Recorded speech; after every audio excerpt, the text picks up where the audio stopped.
예루살렘 성벽의 재건은 굉장히 중요한 의미를 가지고 있습니다.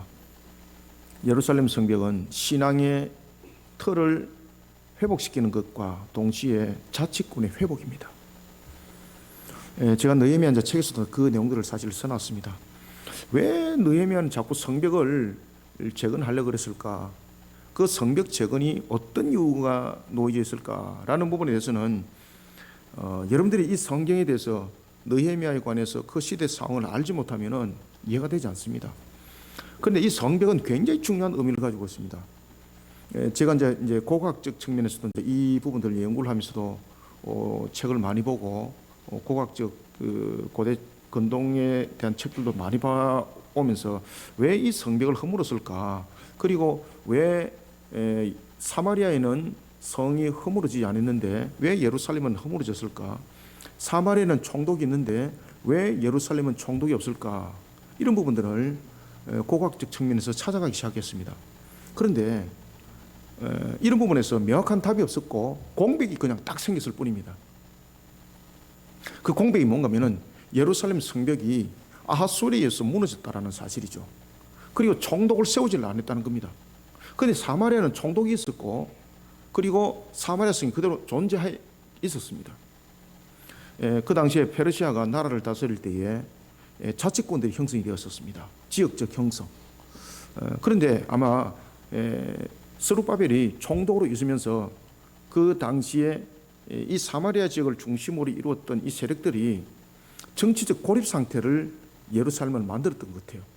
그래서 페르시아 제국과의 소통이 잘 안 되도록 만들어버린 겁니다. 그러니까 결국은 반란을 일으킬 수 있는 요소가 되어버린 거죠. 그리고 그렇게 판단을 했었고 그 상태 속에서 성벽이 허물어졌고 총독이 세워지지 않는 겁니다. 그러다 보니까 이 사마리아 지역에 있는 총독이 직간접적인 영향력을 남쪽인 그러한 예루살렘뿐만 아니라 과거의 이스라엘의 영토까지 간섭을 하기 시작했고 거기서 자신은 실효적 이익을 거두기 시작했습니다. 이런 정치적 문제로 인해서 예루살렘이 고립화되었고 그런 상태 속에서 하나님께서 은혜를 베푸셔서 느헤미야를 총독으로 세운 것은 굉장히 중요한 의미를 가지고 있는 겁니다. 그리고 또한 느헤미야는 이런 부분에서 반드시 성벽을 세워야 될 것이 중요한 역할을 하고 있었습니다. 성벽을 세우는 것은 두 가지의 큰 의미를 가지고 있는데 첫 번째는 하나님과 관계 회복이었고 두 번째는 자치권의 회복입니다. 성벽은 곧 자치권을 그 당시에 페르시아 제국에 각각의 자치권이 있었습니다. 자치권의 회복이 그 성벽의 복원이었습니다. 그래서 느헤미야가 성벽을 복원하는 데 있어서 반드시 필요했던 것이 왕의 조서였던 것이죠. 이런 속에 예루살렘 성벽은 재건되고 있었고 그리고 또한 완성의 길을 가고 있었습니다. 그런 재건하는 과정 속에서 느헤미야는 산발랏으로부터 무수한 공격을 받습니다. 직간접적인 위협. 심지어 그는 암살을 당할 위기까지 막이하게 됩니다. 느헤미야가 페르시아 왕이 조서를 가지고 있기 때문에 직접적으로 눈에 드러나는 어떤 깃발을 내세워서 예루살렘을 칠 수가 없었습니다. 그러다 보니까 이 상황들을 너무나도 잘 알고 있는 산발랏이 정치적으로 그 중앙을 전부 다 고립화시켜버립니다. 느헤미야를 페르시아 중앙정부로부터 고립화시키고 그런 속에 게릴라전을 펼칩니다. 그리고 또 하나는 암살을 시키기 위해서 암살단을 형성합니다. 하나님께서 그 과정들을 다 알게 하십니다. 그런 암살당할 위기까지 그가 맞이하게 되었던 느헤미야, 얼마나 삶이 힘들었겠습니까? 얼마나 불안했겠습니까? 그런데 느헤미야의 삶에 불안함이 없고 하나님께 영광을 돌리는 평강이 늘 함께했습니다. 예루살렘 성벽을 완공했습니다. 느헤미야가 이제 할 만큼 했잖아요. 그러면은 자신의 입장을 그리고 자신의 위치를 만들어가는 조직을 형성할 수 있습니다. 그런데 느헤미야는 그런 조직을 형성하지 않습니다. 예루살렘의 미래는 곧 신앙을 바르게 재정비하는 것에 있다는 것을 알고 느헤미야는 바르게 세워진 신앙의 공동체를 만들어가는 일에 재정비를 하기 시작합니다. 그러면서 그는 성벽 낙성식이 거행되는 날에 모세 책을 낭독합니다. 에스라를 통해서 물론 종교 개혁을 일으켰습니다만, 그럼에도 불구하고 이 낙성식에 그가 총독으로서의 그가 백성들 앞에 고민하는 내용들, 자신의 입장을 변론할 수 있는 내용들, 자신의 위치를 더욱더 견고하게 만들 수 있는 그 발언을 하는 것이 아니라 모세 책을 낭독합니다. 굉장히 의미 있는 겁니다. 이게. 왜 그가 모세 책을 낭독했을까라는 것입니다. 왜 그런가 하면은 이스라엘의 미래는 바로 이 안에 있었거든요. 아무리 성벽을 견고하게 세우고 아무리 제도가 더욱더 조직을 구성하는 측면에서 탄탄하게 구성을 하더라도 신앙이 썩어져 버리면은, 내부가 골마져 버리면은 아무 효력이 없다는 겁니다. 이스라엘의 미래는 존재적 가치가 없다는 겁니다. 예루살렘이 있어야 될 존재적 가치가 무엇입니까? 하나님의 나라의 관점이 떠나버리면 존재적 가치는 필요가 없는 것입니다. 교회가 하나님을 향한 신앙으로서 세우지 아니하고 예수 그리스도의 보혈이 없고 예수 그리스도의 십자가 없다면은 교회는 그냥 집합체 단체일 뿐인 것입니다. 미래가 없는 겁니다. 그래서 건강한 교회가 나라의 미래를 책임질 수 있고 나라의 미래를 바꿀 수 있습니다. 우리는 이 시대에 이 느헤미야서를 관찰하면서 정말로 한국 교회가, 그리고 우리의 신앙들이 어때야 되는가, 우리의 모습들을 어떻게 세워나가야 되는가라는 것을 우리가 다시 한번 재조명해 볼 필요가 있습니다. 특히 그가 모세 책을 낭독을 할 때에 신명기 23장 3절부터 6절의 말씀을 굉장히 중요한 근거로 딱 들고 나옵니다. 그러면서 그 말씀을 근거로 이스라엘이 거룩한 공동체 안에 세워져야 된다는 사실과, 그리고 특히 이방인 암몬 사람과 모압 사람들이 무엇 때문에 자신들과 성벽 재건을 하는데 함께할 수 없고, 왜 지금까지 산발랏이 간접적으로 실효적으로 예루살렘을 다스리고 그들의 경제적 구조, 정치적 구조, 심지어 종교에 이르기까지 그들의 모든 것을 간섭하고 다스렸는데 왜 그들을 구별해내야 되는가 라는 부분에 대해서 그 구별점을 신명기를 통해서 모세가 그것을 깨닫게 합니다. 느헤미야가 그것을 깨닫게 합니다. 특히 신명기에는 이들이 왜 이스라엘의 거룩한 공동체 안에 함께 할 수 없는지 그 이유를 두 가지를 설명하고 있었습니다. 그 첫 번째는 바로 가나안을 향하는 이스라엘의 진영을 적대시하는 것으로부터 일어났던 사건입니다. 모압과 암몬은 혈통으로 말한다면은 그들의 조상들이 아브라함부터 그 아버지로부터 시작되는 것이죠. 데라로부터. 그리고 모압과 암몬에 대한 혈통은 여러분들이 잘 아시는 것처럼 바로 아브라함과 사촌 관계에 있는 롯으로부터 그 관계들은 시작되는 것입니다. 그런 그들이 예루살렘을 향해서, 그들이 그 가나안을 향해서 나아갈 때에 그들에게 떡과 물이 필요했던 겁니다. 그런데 이들이 생명을 보존하기 위해서 떡과 물을 요구를 하는 그들에게 단호하게 거절해 버립니다. 그것이 하나님의 기록에 남겨집니다. 그런가 하면 두 번째는 발람의 사건입니다. 발람에게 뇌물을 줘서 이스라엘을 3번이나 저주하도록 합니다. 모압 왕은 발람을 수소문해서 데리고 옵니다. 그리고 이스라엘을 저주하게 만듭니다. 그런데 하나님께서 이스라엘을 그 3번의 저주를 축복으로 바꿔버립니다. 모압의 그 행위가 하나님의 책에 기록이 딱 됩니다. 산발락과 도비아 그리고 게셈과 같은 자들이 왜 이스라엘의 거룩한 공동체와 함께 할 수 없는지, 그 이유는 바로 신명기 23장 3절부터 6절이었습니다. 우리가 느헤미야서 1장부터 7장까지 내용이 보면은 성벽을 재건하면서 일어났던 사건들이 중심이 됩니다. 그런가 하면 8장부터 오늘 읽었던 13장이 마지막 장인데 13장까지는 에스라와 느헤미야를 중심으로 일어났던 공동체의 회복을 위한 신앙개혁이 중심을 이룹니다.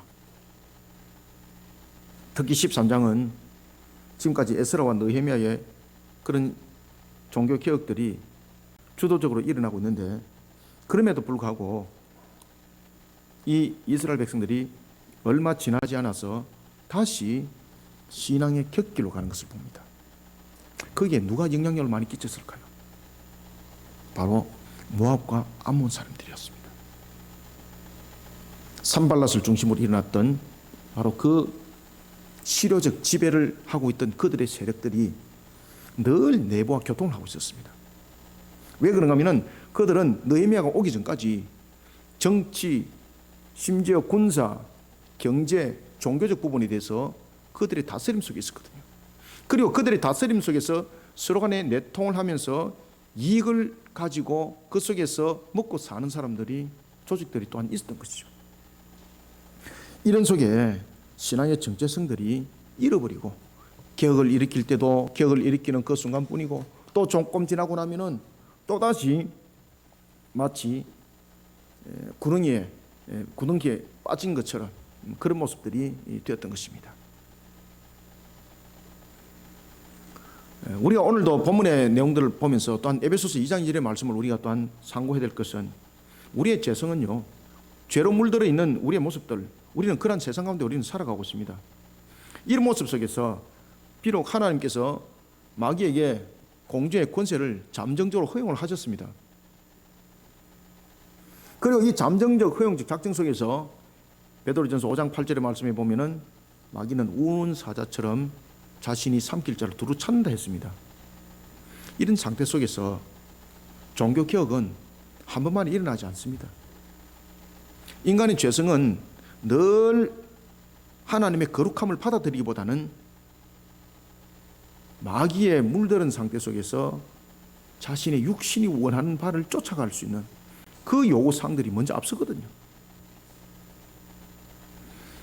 우리는 주님이 다시 오는 그날까지 자신의 모습을 신앙의 저울처럼 달아보지 않는다면 오늘 본문에 나타나고 있는 것처럼 늘 반복적인 모습들이 우리 속에 나타나고 넘어지는 자들이 될 수밖에 없는 겁니다.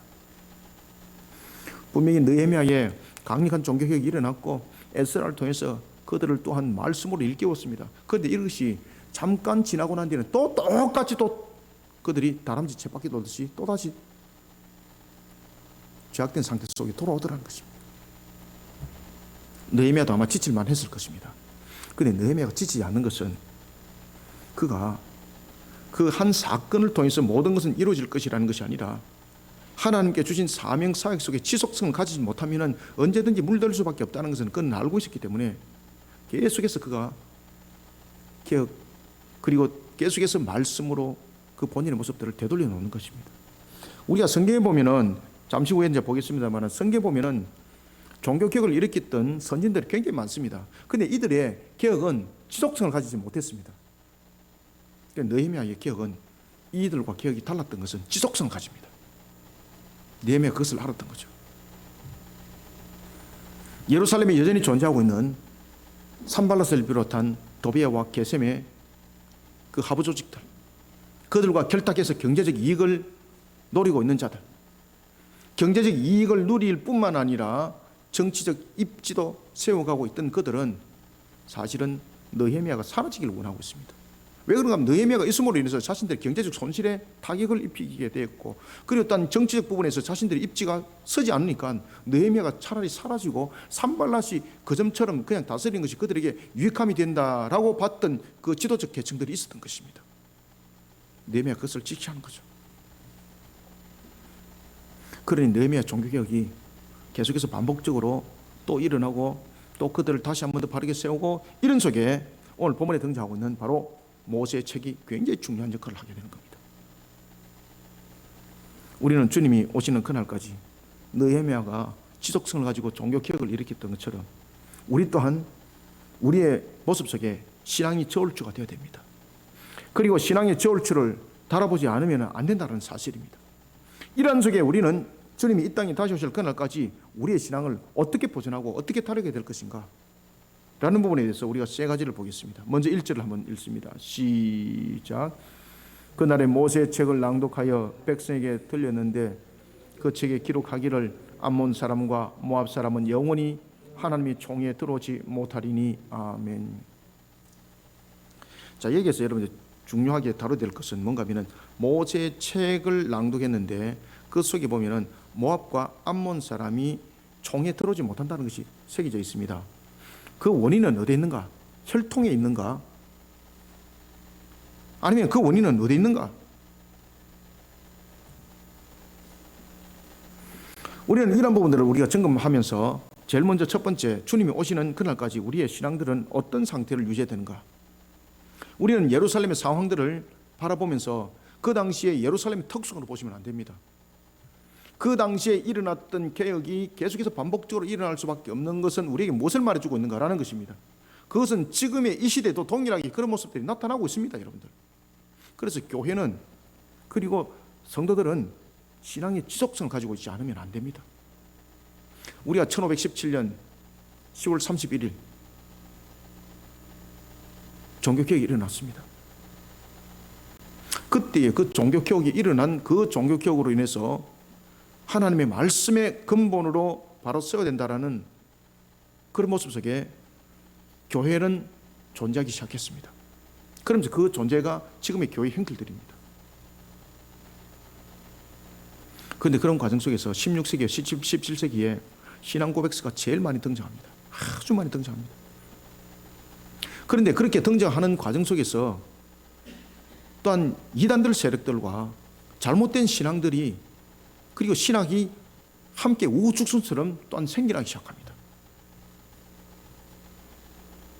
지금의 우리가 살아가는 시대도 마찬가지입니다.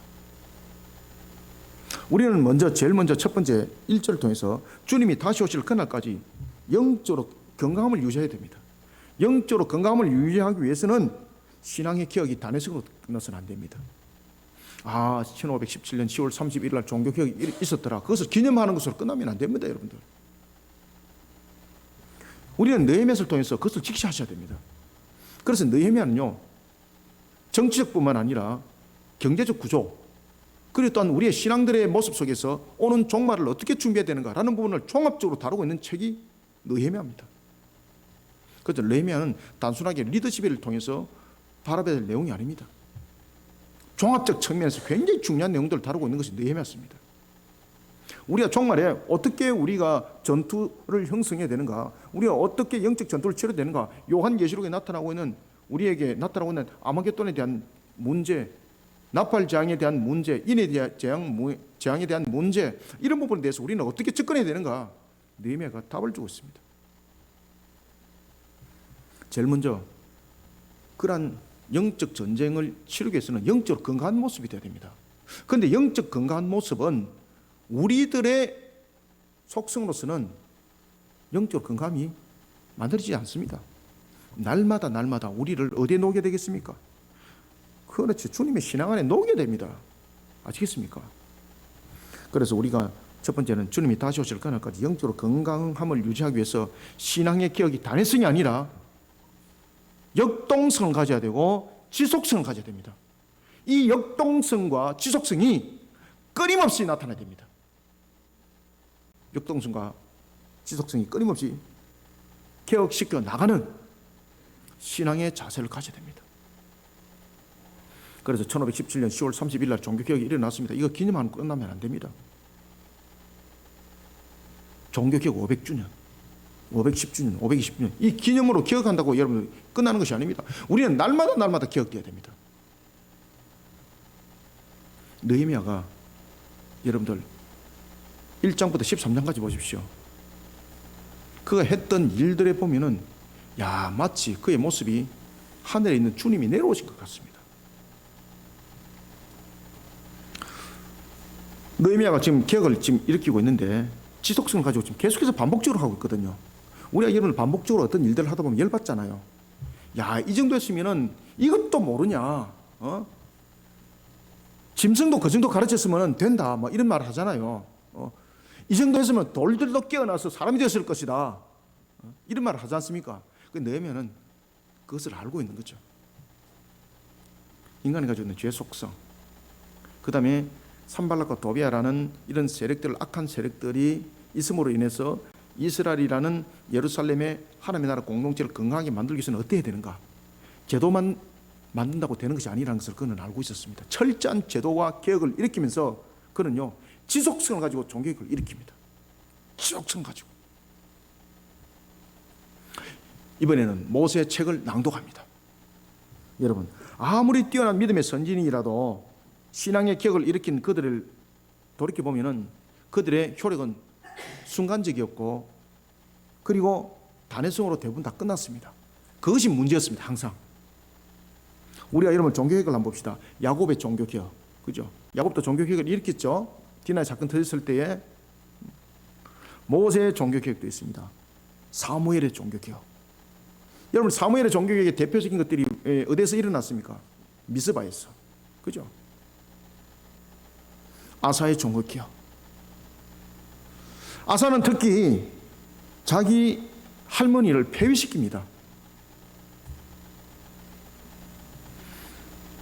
우상숭배였던 자기 할머니를 태호의 자리에서 폐위시킵니다. 그 할머니는 자신의 어머니와 같은 사람이었습니다. 그런데 이렇게 했던 종교개혁이 끝에는 실효성을 거두지 못합니다. 왜냐하면 산당을 허물지 못했던 이 문제, 종교개혁을 지속성으로 가지지 못했던 이 문제. 그런가 하면 여러분들이 잘 아시는 여호사밧의 종교개혁, 그 다음에 북이스라엘에서 참으로 시대의 시작이자 마지막이었던 그 종교개혁, 북이스라엘에서는 이런 종교개혁이 일어날 이유가 없었거든요. 그런데 하나님께서 예고를 써서 종교개혁을 일으키죠. 그죠? 바알 선자들을 그 속에서 모두 몰살시키는 사건. 그런데 그것이 지속성 가지 못합니다. 그러면서 예후도 결국은 우상숭배자가 됩니다. 한 번의 종교개혁으로서 내가 빛나게 일 잘했습니다. 이게 아닙니다. 히스기야도 종교개혁을 일으켰습니다. 여러분이 잘 아시는 요시아도 종교개혁을 일으켰습니다. 이런 선진들의 종교개혁들이 성경에 많이 소개되고 있습니다. 그런데 그렇게 소개가 되어져 있음에도 불구하고 나중에는 보니까 우상숭배로 다시 되돌아가는 것이 우리가 발견합니다. 그러면서 북이스라엘이 BC 722년에 아수리에서 멸망을 당했습니다. 그런가 하면 586년에 남유다가 바빌론에 의해서 멸망을 당했습니다. 그 이유가 무엇입니까? 우상숭배. 분명히 종교개혁들은 일어나고 있었습니다. 그런데 이게 지속성을 가지지 못하다 보니까 결국은 인간이 가지고 있는 이 죄성 속에서 우상숭배와 죄와 결탁하는 것이 더 가깝거든요. 그걸로 돌아가 버렸던 거죠. 아무리 뛰어난 선진들의 주도적 개혁도 늘 동일한 결과를 유지하지는 못했습니다. 인간의 죄성이 이를 받아들이는 것보다 거부하는 것을 더 선호하기 때문입니다. 마귀가 우는 사자처럼 지속성으로 그들을 공격하기 때문에 넘어짐을 다 했던 겁니다. 마귀의 공격은 자신이 실패했다 그래서 마귀는 포기하지 않습니다. 내가 졌어. 이제 물러가야지. 천만에 여러분들요. 예수님을 향해서 3번 공격하고 끝냈습니까? 아닙니다. 자신이 멸망당할 때까지 공격합니다.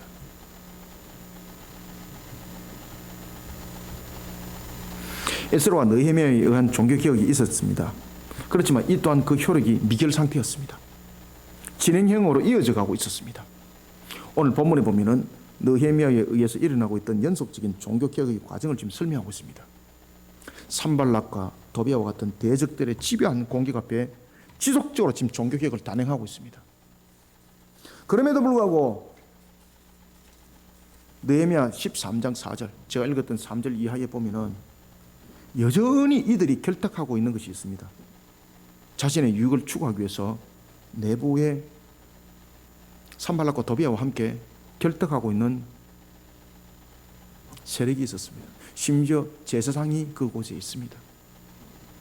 그런데 이 13장의 이 제사장은 앞에 보면은 성벽을 재건하는 데 있어서 아주 헌신적인 제사장의 이름과 똑같습니다. 그래서 이것을 동일한 인물로 볼 것인가 다른 인물로 볼 것인가 라는 부분에서 명확한 구분점은 나타나지는 않습니다. 이런 내부의 구조적 측면들을 보시면은 그 정도로 도비아와 산발락이 실효적으로 지배를 하고 있다는 사실입니다. 이런 속에서 예루살렘이라는 성벽이 아무리 철저히 세워지고 아무리 제도가 개편이 되어지고 아무리 내부의 임무를 통해서 다스림이 새롭게 이루어지더라도 내부는 여전히 썩어 있었습니다. 그래서 느헤미야가 그것을 딱 본 거죠. 지속성을 가지고 신앙의 개혁을 일으키지 않으면 예루살렘의 미래는 없다라는 것을 그는 보게 된 겁니다. 그래서 낙성식을 가지는 그날 그가 모세의 책을 낭독을 합니다. 느헤미야는 낙성식을 거행하면서 여호와의 율법을 낭독합니다. 이것은 신앙의 개혁은 한순간으로 되지 않는다는 것, 단회성으로 모든 것은 되지 않는다는 것, 신앙의 개혁은 날마다 지속성을 가지지 않으면, 끊임없이 개혁을 이루지 않으면 예루살렘의 미래는 없다는 것을 그는 알았던 것입니다. 교회와 우리의 신앙들이 날마다 개혁이 안 되면요, 우리 미래 없습니다. 느헤미야는 개혁을 지속적으로 추진합니다. 아마 이게 느헤미야가 아니고 다른 사람이었으면 아마 포기를 했을 것입니다. 하나님의 사람이 느헤미야가 달랐던 이유는요, 느헤미야는 성령의 사람이었습니다. 기도하는 사람이었고 하나님께 무릎 꿇는 사람이었습니다. 자신의 유익을 바라보는 것이 아니라 하나님의 나라를 바라보는 관점을 가지고 있었습니다. 그러니 감당이 되었던 겁니다. 느헤미야는 개혁을 지속적으로 추진합니다. 암몬 사람과 모압 사람이 성벽 재건에 함께 할 수 없는 것은 자신의 정치적 야욕과 자신의 주관적 생각, 자신의 철학이 아니라는 것, 그것은 바로 하나님께서 명령하신 것에 근거를 두고 있다는 것을 모세책을 낭독하면서 증거하는 겁니다. 우리가 여러분들 느헤미야 총독입니다.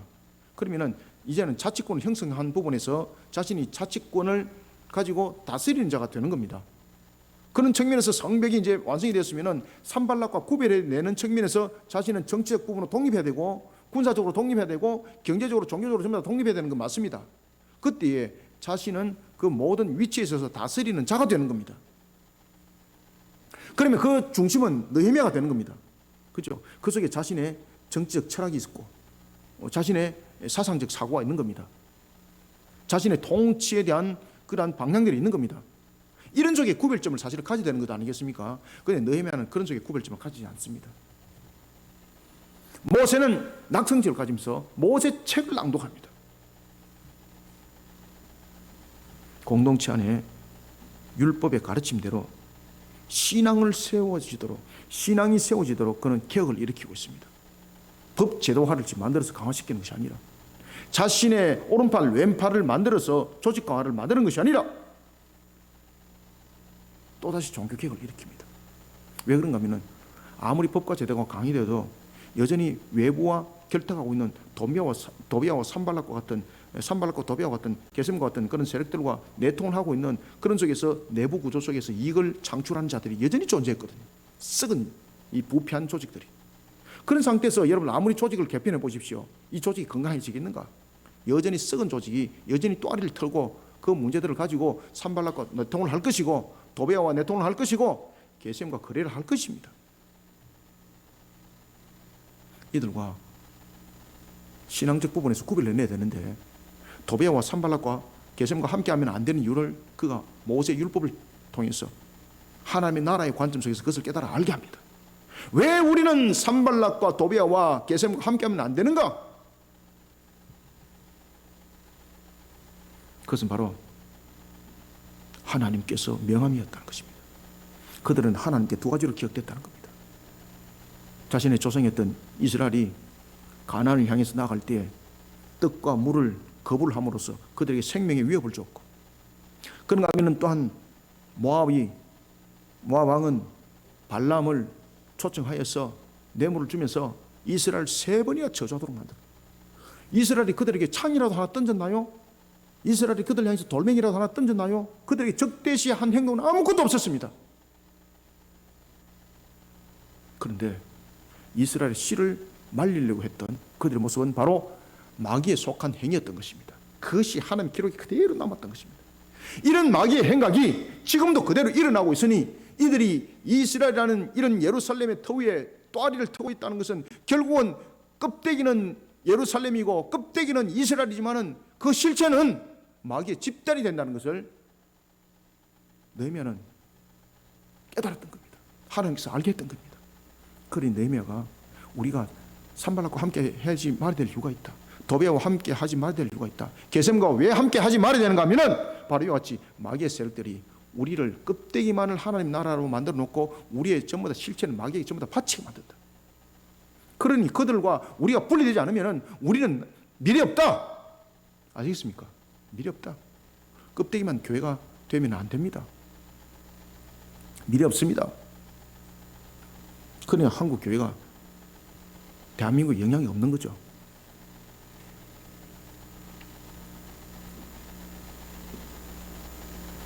1절을 함께 읽읍시다. 시작.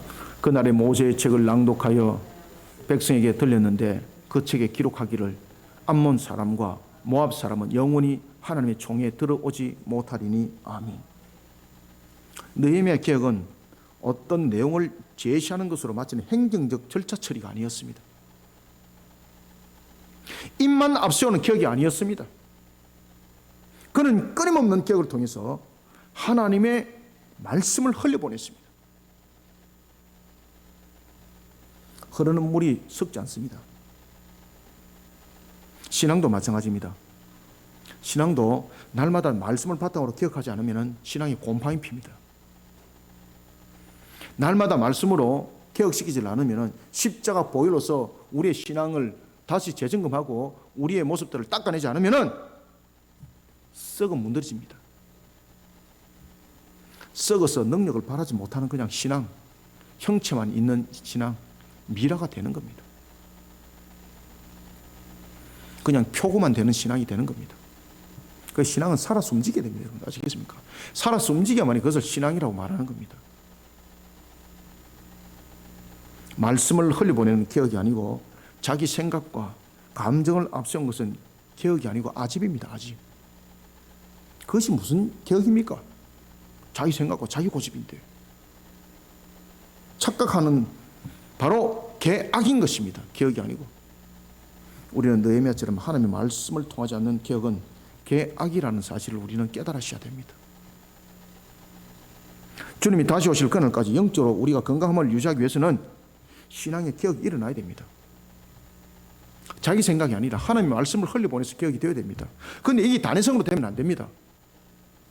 우리가 여러분 보시면은 사사기도 그 내용들이 계속해서 등장하지 않습니까? 사사기에도 보면은 회개하면서 그들이 신앙으로 바르게 돌이켰습니다. 그런데 계속해서 그들이 신앙으로 개혁을 일으키지 못하니까 말씀을 흘려보내서 말씀 속에서 그들이 새롭게 되지 못하니까 또다시 죄를 범하더라. 그러면서 그들은 결국은 또 블레셋의 짓밟힘을 당하게 되고 모압의 짓밟힘을 당하게 되고 암몬의 짓밟힘을 당하게 되고 그런 일들이 일어났지 않습니까? 신앙은 개혁은 기념하는 것으로 끝나면 안 됩니다. 1517년 10월 31일 날 종교개혁이 일어나서 우리가 이와 같은 교회가 되었습니다 라고 기념하는 것 끝나면 안 됩니다. 날마다 개혁되지 않으면 우리는 잡혀먹힘을 당합니다. 느헤미야 그것을 알았지 않습니까? 느헤미야 개혁을 보십시오. 지속적으로 지금 개혁을 시킵니다. 지속적으로. 마귀가 아마 질렸을 겁니다. 우리가 이런 상태가 돼야 됩니다. 마귀가 우리를 바라보면 와 저거 두려워 이런 정도가 돼야 됩니다. 그러기 위해서는요 다른 것도 되지 않습니다. 용기가 좋다고 되는 것도 아닙니다. 내가 성질이 개떡 같아서 저거 손대면은 야 큰일 나 이게 아닙니다. 말씀으로서 날마다 개혁시키는 것을 마귀가 제일 두려워합니다. 왜냐하면 건집할 수 없기 때문이죠. 그것이 세상을 변화시키는 겁니다. 주님이 다시 오실 그날까지 영적으로 건강함을 유지하기 위해서는 신앙의 개혁이 단회성이 아니라 지속성을 가져야 됩니다. 하나님의 말씀으로 말입니다. 하나님의 말씀으로 우리는 날마다 개혁되어야 합니다. 주님이 다시 오시는 그날까지 이 모습이 변함없어야 합니다. 이런 것이 주님이 다시 오시는 그날까지 우리의 개혁된 모습이 되기를 소원합니다. 두 번째는 2절 읽읍시다. 시작. 이는 그들이 양식과 물로 이스라엘 자손을 영접하지 아니하고 도리어 발람에게 뇌물을 주어 저주하게 하였음이라. 그러나 우리 하나님이 그 저주를 돌이켜 복이 되게 하셨다 하였는지라. 아멘. 두 번째는 우리가 주님이 다시 오시는 그날까지 우리가 어떻게 해야 되는가. 두 번째는요 게으름을 치지 않아야 됩니다. 두 번째는 주님이 이 땅에 다시 오실 그날까지 하나님 나라를 향한 신앙의 걸음이 게으름치지 않도록 바른 말씀과 바른 교리가 표대가 되어야 됩니다.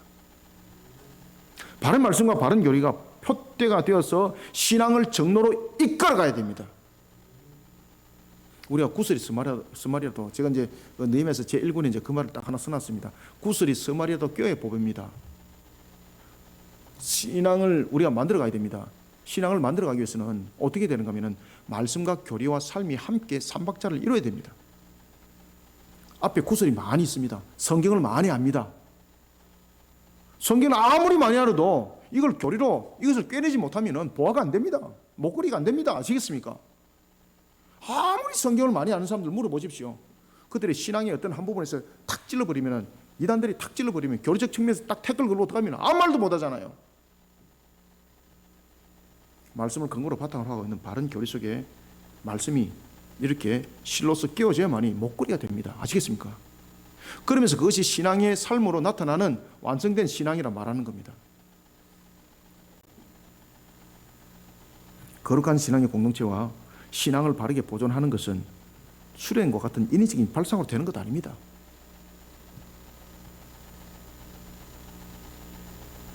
하나님의 말씀이라면서 잘못 가르치고 거짓되게 가르치는 것이 얼마나 많습니까? 사도 바울이 에베소서를 통해서 여러분 성경을 기록한 거 보셨습니까? 고린도서를 통해서 그가 말하는 걸 보았습니까? 데살로니가를 통해서 여러분 그가 기록했던 것을 보십시오. 얼마나 잘못된 가르침들이 많습니까? 그렇죠? 거짓된 가르침, 잘못된 가르침, 이로 통해서 교회가 다 뒤집어져 버린 거예요. 그냥 말씀이라고 다 같은 말씀 아닙니다. 바른 말씀이 바른 교리와 연결이 되어야 됩니다. 하나님의 말씀이라면서 잘못 가르치고 거짓되게 가르치면 이것은 영혼의 양식이 아닙니다. 바로 영혼을 죽이는 썸물입니다. 썸물. 그런데 똥오줌도 못 가리고 이게 된장인지 똥인지도 가리지 못하고 말이죠.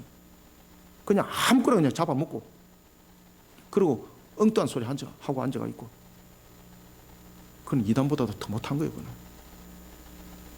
이단은 색깔이라도 나타나지. 이거는 이단보다 더한 3단, 4단이 되는 거예요. 그냥.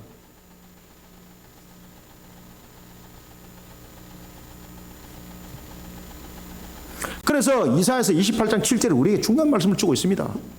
이 말씀 만판서로 새기시기 바랍니다. 그리하여 이들은 포도주로 말미암아 엿걸음치며, 포도주와 독주가 뭡니까? 하나님의 말씀이라 가르치면서 잘못된 가르치는 거예요. 아시겠습니까? 세상과 연합한 말 가르치는 거, 교훈, 뭐 이러면서 세속적인 거 막 그러면서 프로그램 가르치고 개걸음칩니다, 여러분들. 아시겠습니까? 끝납니다, 그거. 자신은 주님 앞으로 향해서 막 열심히 달려간다 그러는데 주님으로부터 열심히 도망가고 있는 겁니다. 앞으로 가야 되는데 주님이 여기 계시는데 주님을 향해서 막 달려간다 그러는데 자꾸 엿걸음치면서 자꾸 도망갑니다. 그래서 그것을 엿걸음, 개걸음이라고 이사야서 28장 이야기를 하고 있는 겁니다. 그는 하나님의 말씀대로 가르친다고 말하고 있습니다. 그는 하나님의 말씀대로 살아가고 있다고 말하고 있습니다. 그런데 잘못된 가르침을 지금 받았는데 그 잘못된 가르침, 잘못된 거짓된 말씀 속에서 그 포도주가 독주가 개걸음치게 만드는 거예요. 그러니까 주님으로부터 더욱더 멀어지게 만들어버리는 거예요. 이사야서 28장 7절에 말하고 있습니다. 그리하여도 이들은 포도주로 말미암아 엿걸음치며 독주로 말미암아 비틀거리며. 그런데 그 원인이 어디로부터 놉니까? 제사장과 선자입니다. 제사장과 선자도 독주로 말미암아 엿걸음치며 포도주에 빠지며 독주로 말미암아 비틀거리며 환상을 잘못 풀며 재판할 때 실수하나니. 아멘. 너희면은 하나님 나라의 신앙을 가져야 될 이스라엘이라는 공동체가 거짓된 가르침과 거짓된 가르침으로 넘어지는 자가 되지 않도록 지금 가르치고 있습니다. 모세가 하나님으로부터 받은 그 말씀을 낭독하는 것이 아니라 낙성식에 좀 재밌는 말하고, 그죠? 위로의 말하고 이러면 얼마나 좋아요. 근데 그가 모세의 책을 낭독합니다. 얼마나 고리타분해요. 근데 그것이 나중에 보십시오. 영들을 완전히 그냥 바꿔버립니다. 그 속에 개혁이 일어났습니다.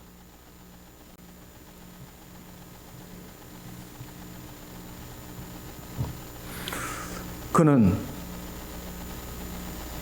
공동체가 육신을 도마지 않도록, 자신의 유익만을 바라보지 않도록 하나님의 나라를 바라보도록 하나님의 나라의 관점으로 그들을 세우기 위해서 모세책을 낭독했다라고 1절은 이미 증가하고 있습니다. 느헤미야는 혈통적 문제로 모압과 암몬 자손을 이스라엘과 단절시켜야 된다고 말하지 않습니다. 여러분 혈통을 한번 봅시다. 성경 한번 보세요. 룻기서 보십시오. 룻기서 4장 13절부터 20절에 보면은 다윗의 계보를 이어갔던 보아스와 결혼했던 여인이 누굽니까? 룻이었습니다. 그 여인은 어느 혈통입니까? 모압 여인이었습니다. 죄송합니다만은. 그러면은 모압의 혈통을 가졌기 때문에 우리 공동체로부터 구별해내야 된다고 말하면은 이스라엘의 역사를 부인하는 거예요. 그죠? 다윗이 모압의 혈통을 가지고 있거든요. 그 유전적 요소를 가지고 있거든요. 산발락과 도비아와 게셈이 모압과 암몬 사람이었기 때문에 쫓아보내야 된다고 말하면 안 맞아요. 왜냐하면 다윗이 그 피를 받았기 때문입니다.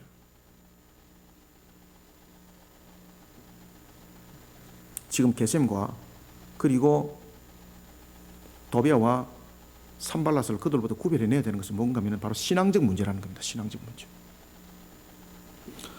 룻은 여러분들이 잘 아시는 것처럼 자신이 섬기는 모압신을 떠났습니다.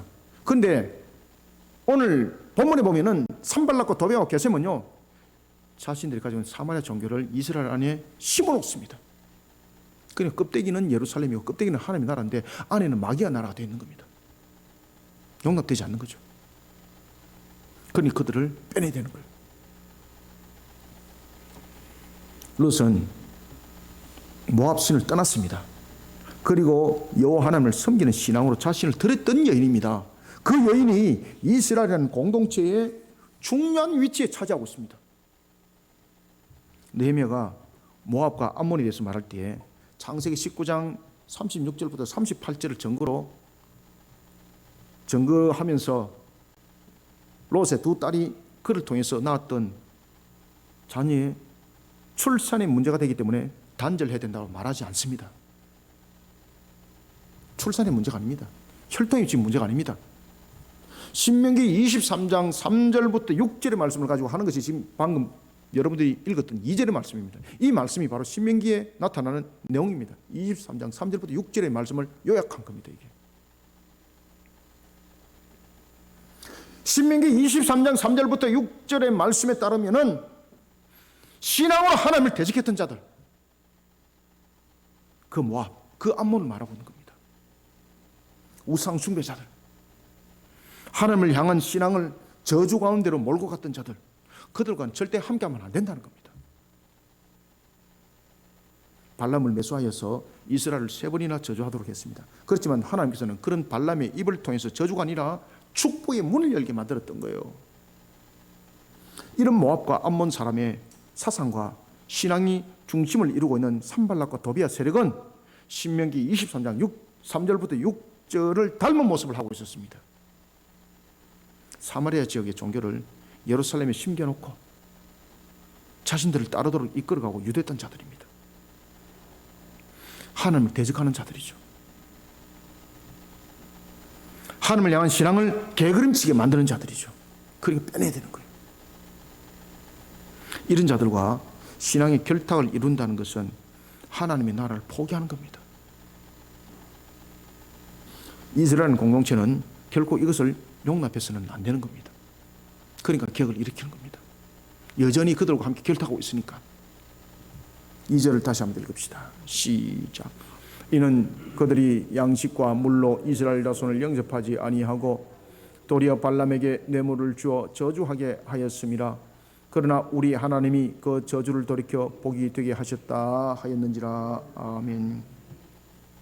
사랑하는 성도 여러분, 마귀는 세상 가운데에 산발락과 도비아와 같은 그런 자들을 내세워서 위장하고 포장으로 그들의 본 모습을 감추도록 합니다.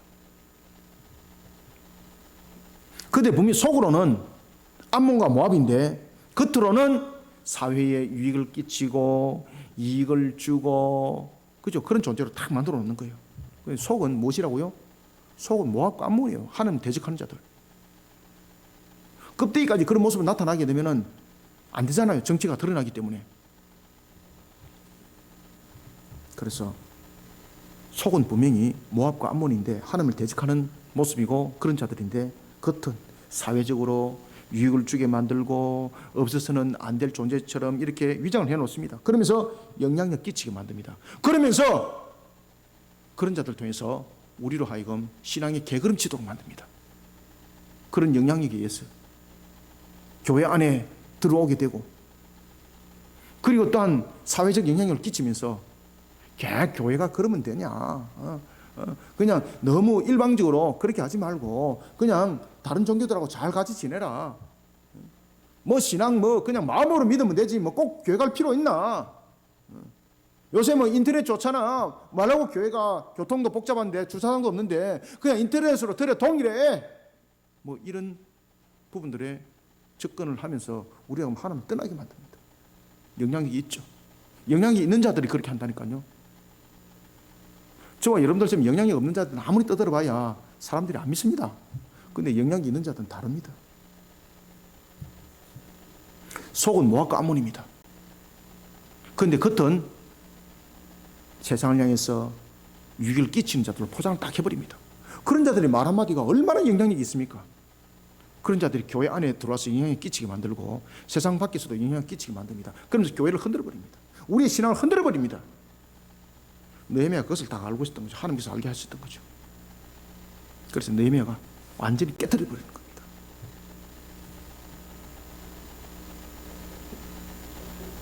하나님을 향한 게으름을 치도록 만들면 안 됩니다.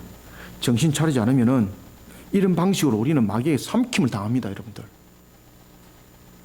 주님이 이 땅에 다시 오실 그날까지 하나님 나라를 향한 신앙이 게으름치지 않도록 바른 말씀과 바른 교리가 깨워져야 합니다.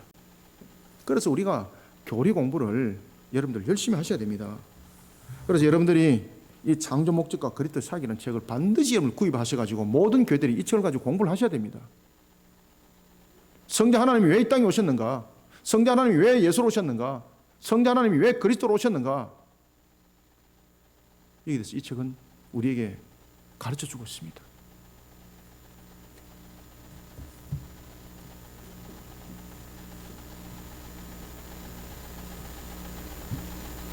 신앙이 게으름치면 끝나는 겁니다. 주님이 이 땅에 다시 오실 그날까지 하나님 나라를 향한 신앙이 게으름치지 않도록 바른 말씀과 바른 교리가 표대가 되어야 합니다. 신앙이 게으름치면 자신도 넘어지고 남도 넘어지고 끝나는 겁니다. 마태복음 15장 14절에서도 이미 말씀을 주고 있습니다. 맹인이 맹인을 인도하다가 둘 다 어디에 빠진다고요? 구덩이에 빠지리라. 정로에 세우는 역할을 할 수 있는 것은 다른 것으로 되지 않습니다. 하나님 나라를 향한 신앙의 걸음이 게으름치지 않도록 바른 말씀과 바른 교리가 표대가 되어야 됩니다. 구슬이 서말이라도 어떠해야 된다고요? 꿰어야 보배라 그랬습니다. 말씀을 많이 한다고 되는 것 아닙니다. 말씀이 많이 아는 사람들은요, 교리로 반드시 꿰어 있어야 됩니다. 그래야만 이것이 신앙으로 나타납니다. 흔들리지 않는 신앙이 되는 겁니다. 그래서 2세기부터 3세기 때에 교부들이 자신들의 사비를 들여서 교리 학교를 세웠던 것입니다. 우리 그러심께도 여러분 사비를 들여서 우리가 교리 학교를 지금 운영하고 있지 않습니까? 그 속에서 나온 책이 바로 이 창조 목적과 그리스도 사이지 않습니까? 우리 자체적으로 출판사를 만들었는데 무슨 이익이 생기겠습니까? 그죠? 무슨 검은 보화가 있다고 우리가 출판사 만들었겠습니까? 남는 거 아무것도 없습니다. 빚더미밖에 없습니다, 저에게. 그렇지만 사명을 감당하는 겁니다.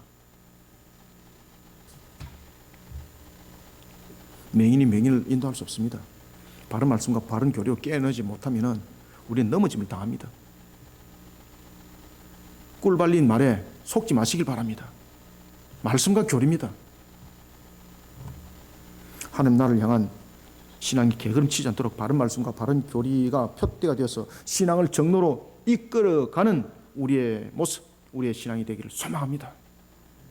3절을 함께 마지막으로 읽습니다. 시작. 백성이 이 율법을 듣고 곧 섞인 무리를 이스라엘 가운데서 모두 분리하였느니라. 아멘. 자, 보십시오. 역사가 일어났죠. 그죠? 지금 이 강제적 집행을 한 것이 아닙니다. 자신들이 자원하였어.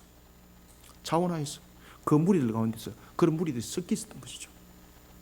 그래서 심지어 어떤 사람들은 자기 아내가 그런 우상 숭배자 모압 여인이었거든요. 그 여인과 결별합니다. 그런 눈물의 이별 장면들이 막 나타납니다. 우리는 마지막으로 3절을 통해서 주님이 다시 오실 그날까지 거룩한 신앙의 모습을 잃어버리지 않도록 말씀을 따라서 순종해야 됩니다. 아무리 여러분 많이 알아보십시오. 순종이 없이 무슨 결론이 있습니까? 말씀을 따라 순종하며 살아가는 삶을 반드시 이루고 가야 합니다. 느헤미야가 증거한 바른 말씀의 효력은 그 말씀을 들은 청중들을 신앙이 있는 모습으로 바꾸기 시작했습니다. 로마서 10장 17절은 증거합니다. 믿음은 어떻게 난다 그랬습니까? 들음으로서 난다. 들음은 무엇으로 난다 그랬습니까? 그리스도의 말씀으로. 다른 걸 듣는 것이 아닙니다.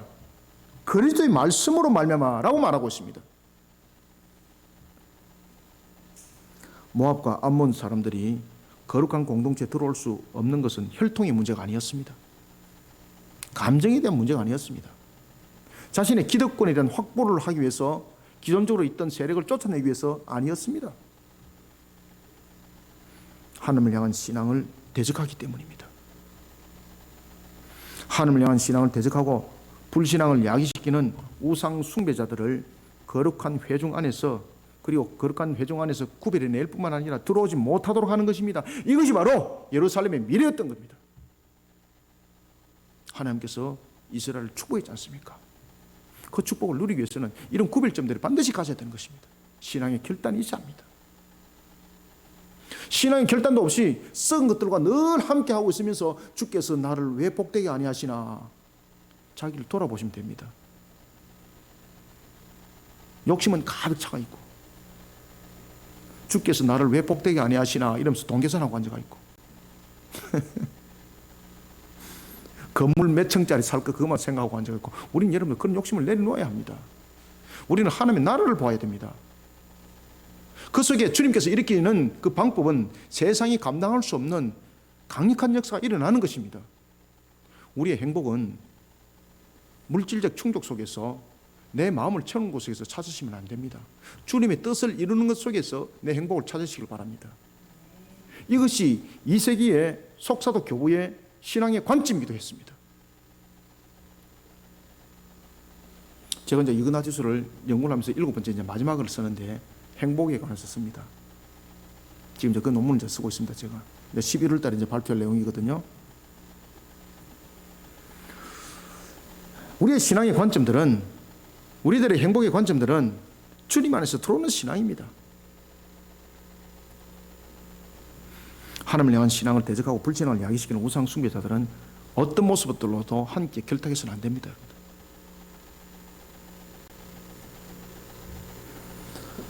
느헤미야가 들려줬던 하나님을 향한 신앙이 예루살렘 거민들을 움직이기 시작했습니다.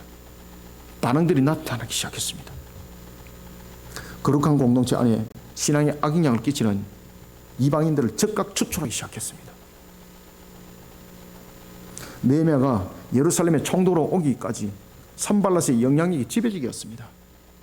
사람들은 산발랏을 따라서 우상 숭배와 결탁하는 신앙을 두렵게 여기지 않았습니다. 당연한 일상으로 받아들였던 것이죠. 이것이 죄라는 것을 알게 된 겁니다. 이것이 비춰지기 시작했습니다. 신앙의 양심이 일깨워지니까 그것이 보이는 겁니다. 신앙의 양심이 일깨워지지 않았을 때는 그것이 눈에 보이질 않았습니다. 왜? 영적 눈이 안목을 닫아뻗기 때문에. 바른 말씀에 근거한 느헤미야의 가르침은 회중의 마음을 바른 신앙의 삶을 살아가도록 갈망하는 모습들로 바꿔갑니다. 이때에 이들이 정말로 개혁이 일어났던 것은 순종함으로 개혁이 일어났습니다. 개혁은 아는 것으로 개혁이 아닙니다. 개혁은 그 말씀에 순종함으로써 나타나는 것이 개혁입니다. 우리는 종교개혁에 대해서 너무나도 많이 알고 있습니다. 그런데 아는 것으로서 끝나니까 개혁이 안 되는 겁니다. 말씀으로 바르게 인도하면 그 삶이 바뀌는데, 삶은 그 속에서 순종함으로 나타나야 됩니다. 그것이 바로 개혁의 종착지로 갔던 겁니다. 3절을 다시 한번 읽읍시다. 시작. 백성이 이 율법을 듣고 곧 섞인 무리들을 이스라엘 가운데서 모두 분리하였느니라. 아멘.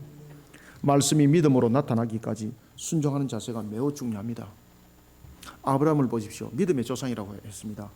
믿음의 조상이라고 말할 때에 들은 것으로서 끝나는 것이 아니지 않습니까? 그가 순종하는 걸음으로 나타났을 때에, 즉각적인 순종으로 나타났을 때에 믿음의 조상이라고 그는 일컬음을 받았습니다. 그것이 바로 창세기 22장이지 않습니까? 하나님께서 이삭을 바치라 그럽니다. 그런데 여러분들 생각해 보십시오. 하나님은 생명의 주관자신데 사람을 번제물로 받지 않습니다. 그것을 이치로 따지면서, 근데 마귀의 음성일 수도 있죠. 여기서 영적 분별력이 있어야 되는 거죠. 마귀의 음성일 수 있고 하나님의 음성일 수 있는데, 아브라함은 그것이 하나님의 음성이라는 것을 확인했습니다. 아시겠습니까? 확인하고 난 뒤에 그가 아침에 일찍 일어나라, 성경 딱 그렇게 기록하고 있습니다. 아침에 일찍 일어나. 적극적으로 순종했다는 거예요. 적극적으로 머물지 않고. 그러면서 그는 이삭을 정말로 바쳤습니다. 그 속에 천사가 아브라함 손을 탁 잡았던 거죠. 내가 이제야 네가 하나님을 경외하는 줄 아노라. 그러면서 그가 믿음의 조상으로 거론이 되었던 것입니다. 사랑하는 성도 여러분, 주님이 이 땅에 다시 오실 그날까지 거룩한 신앙의 모습을 잃어버리지 않도록 말씀을 따라서 우리는 순종하며 살아가는 삶을 이루어야 합니다. 그러한 순종한 삶을 통해서 하나님께 영광을 돌릴 때에 이것이 우리 자신에게도 은혜가 되고 공동체 속에도 함께 은혜가 됩니다. 이런 속에 복된 날을 살아가는 저와 여러분들이 다 되시길 소원합니다. 말씀을 맺겠습니다. 느헤미야가 일으켰던 개혁은 지금까지 선진들이 진행해왔던 개혁과 사뭇 다른 점이 있습니다. 그것은 지속성입니다. 끊임없이라는 것입니다.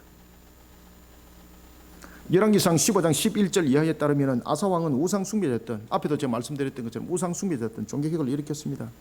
그 우상숭배였던 자신의 할머니 마가, 자신의 어머니라고 성경은 기록하고 있는데 어머니가 아닙니다. 자신이 어릴 때부터 어머니가 없어서 조모가, 할머니가 자신을 키웠습니다. 어머니처럼 키웠습니다. 그런 마가는 굉장히 영향력이 지배적이었습니다. 그런데 우상숭배자였죠.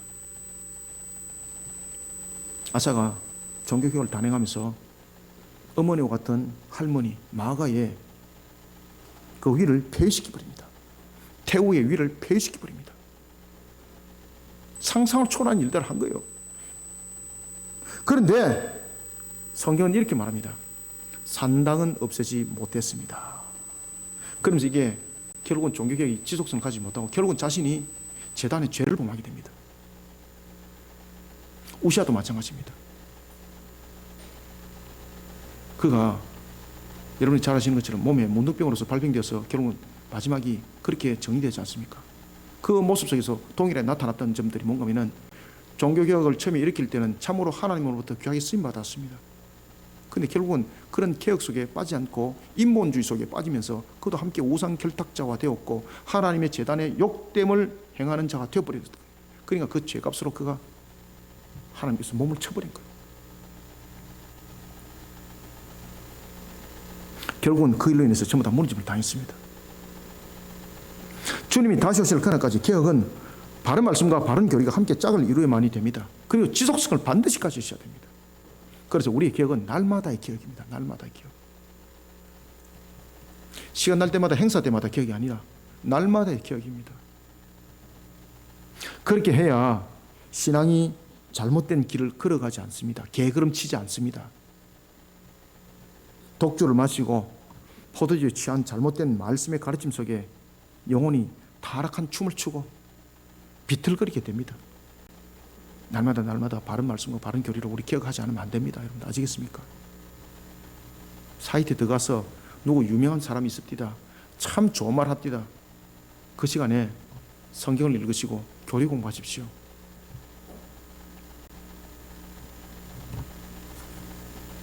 비틀거리면 끝납니다. 바른 말씀과 바른 교리를 바탕으로 이룬 순종의 삶이 우리를 아름답게 만들어갑니다.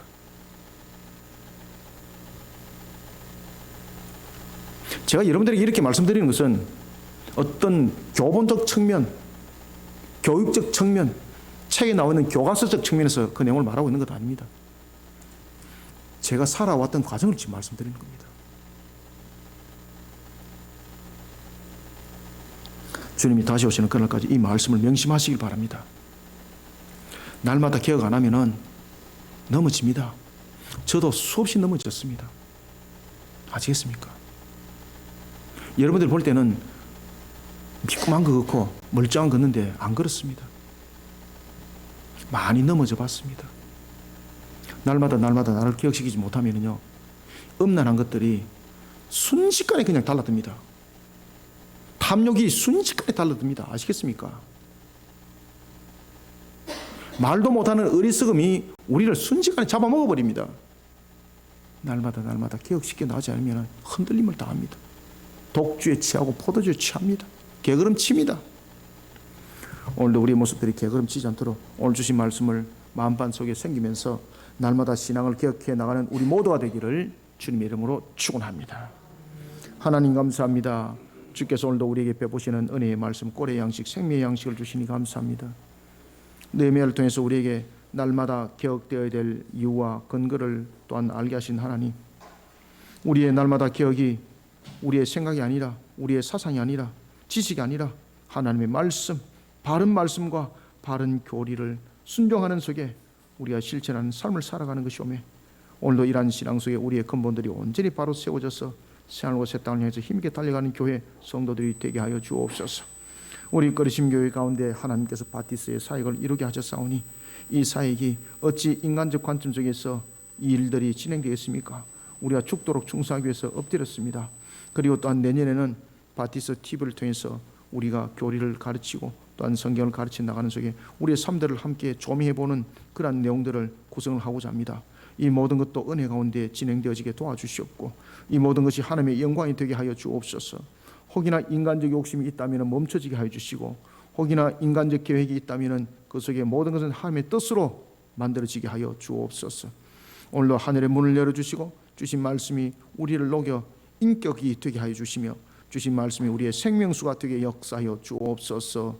교회가 세상을 살리는 데 있어서 오늘 주신 말씀이 마음 반석에 새겨지고 살아있는 말씀이 되기를 소망하며 예수님의 이름으로 기도드립나이다.